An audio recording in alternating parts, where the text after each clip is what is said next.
Happy Monday, folks. So, congratulations to Dan, Mick, Simon, and the rest of the That Pedal Show team on 200,000 subscribers. Quarter million is next step. Come on, you got it. Come on, August. You got this shit. So, other than that, since had to get that there first, it is a big step for them. What I was going to do was a vlog this week. I was going to do it Saturday afternoon, Sunday, and then just put it up. Totally didn't work. Didn't come out right. So short video today, covering that, and then touching on two topics. The first one is used versus new. Mostly because Chappers did a video, and it got me thinking about it, and got me thinking about what I've done, how I've done this routine. I'm definitely in the buy used as long as you can be sure of what you're buying. Don't buy used if the money you're saving doesn't make up for any repairs that have to get done, any replacement parts or service. So for things like an amp, if you can take it, if you're buying it at the shop and you can plug it in and play it and you're good, hey, modern amps don't go bad. If we're talking something from 1930, okay, it might be tough to get parts. If you're talking anything relatively modern, come on, if you buy a 70s Plexi, say, if it needs work, it needs work. You call up one of the guys that works on them and have it done. So new versus old, my volt. Oh my God, I'm stuck on volts, aren't I? My vote is buy the older one for two reasons. One, usually cheaper. Buying used, we're not talking vintage. I shouldn't have used the Plexi example. I'm not talking about vintage gear where you're paying a premium because it's the older stuff. I'm talking about you're just buying previously owned gear. You save money. For the same money, you can go up one tier usually. And two, it works. I can't even count the times I bought something new that was supposed to be just fine. Maybe I even tried it at the store and it worked. And by the end of the week, it didn't work. It had died. There was something not quite right, and it just failed. This is common. This is a normal thing. When you buy something new, you're the first person to put it through its paces, and anything that's going to go wrong, you're going to run into. When you buy used, unless it's damaged in some way, it's good. It's whether it's a break-in period, whether it's just knowing you're not getting a defective unit. Anything that's going to be wrong with it, you can sit there and play and find it. For example, my new Strat is only a couple years old. Somebody they loved it pretty hard. It's a little rough. But functionally, the only thing wrong with it is the volume pot really could use some help.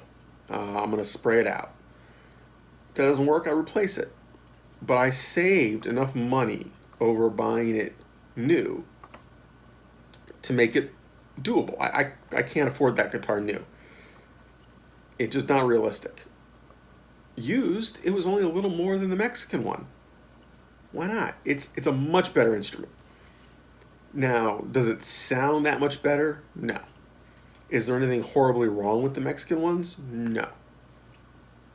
But when you sit there and handle them, the difference between an American Professional or an American Standard and a Mexican, it's there. There's no question which one's a superior instrument. Now, obviously, there's going to be good and bad examples of each, and you could have one that is a Mexican Strat or Tele or whatever is superior to a particular American made example. And I'm not using this as American made is better. I'm just saying we're talking Fender instruments. There's American, there's Mexican, and there's the imports. Same thing with amps. If you buy an amp or a cabinet that somebody has already used and is just traded in or sold, you know what you're getting.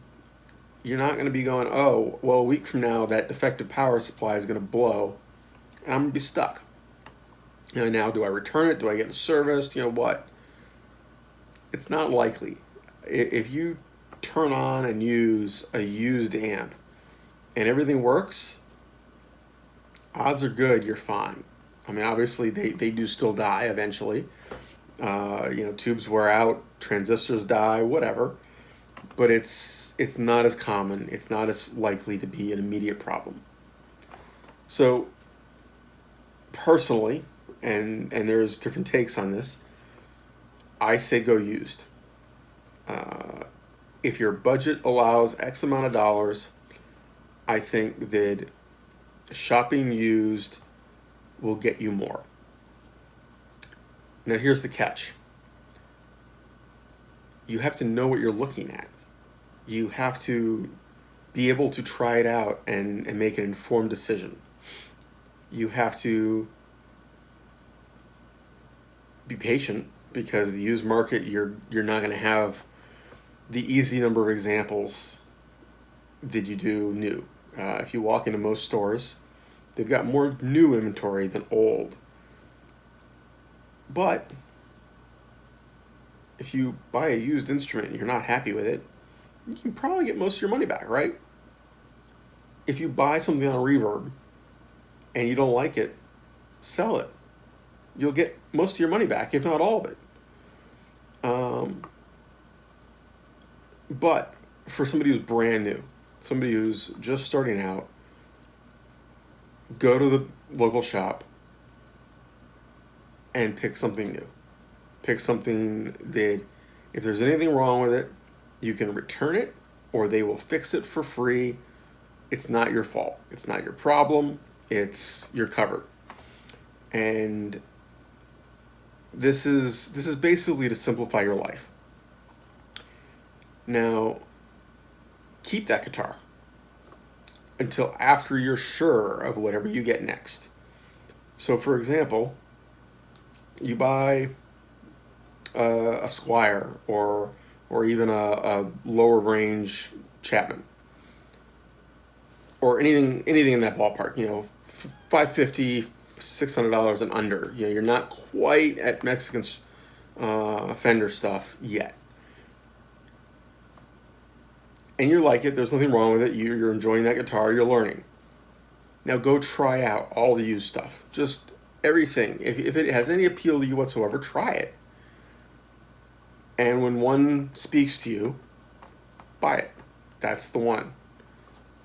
Might not be the only one, but you don't be in a rush. It saves you from having to be, well, I need a guitar to play. I need this, I need that. Have a guitar to play, and then go looking for the right used one. To each their own. There's nothing wrong with buying new. Certainly, if cash flow is not a huge factor, you can get whatever you want made. If you don't like it, trade it in, buy something else, or keep it and buy something else if cash flow is really not a factor. But for most of us, we're trying to keep it realistic. So, last thing. I gotta say that katanas impress me every time I go in. Every time I use one, every time I try one out, just as a guitar or a amp to try out a guitar on. The ease of use, the speed of getting a good tone, the sound quality in that it's very rare to get a bad sound, they're just awesome. Most of the other similar amps, when you start getting into the effects, they get complicated and messy. You have to hit this button and do this, and then hit this button and then save and go here and do this. And I think that for the money, they are really hard to beat. I think they are a great choice for newer players. I think they're a great choice as a supplementary amp, travel, gigging, particularly probably for people who they need a practice space amp and don't want to spend a ton of money, but they want the horsepower of a regular full size amp, not a little baby amp, and they want good sound options. They're hard to beat.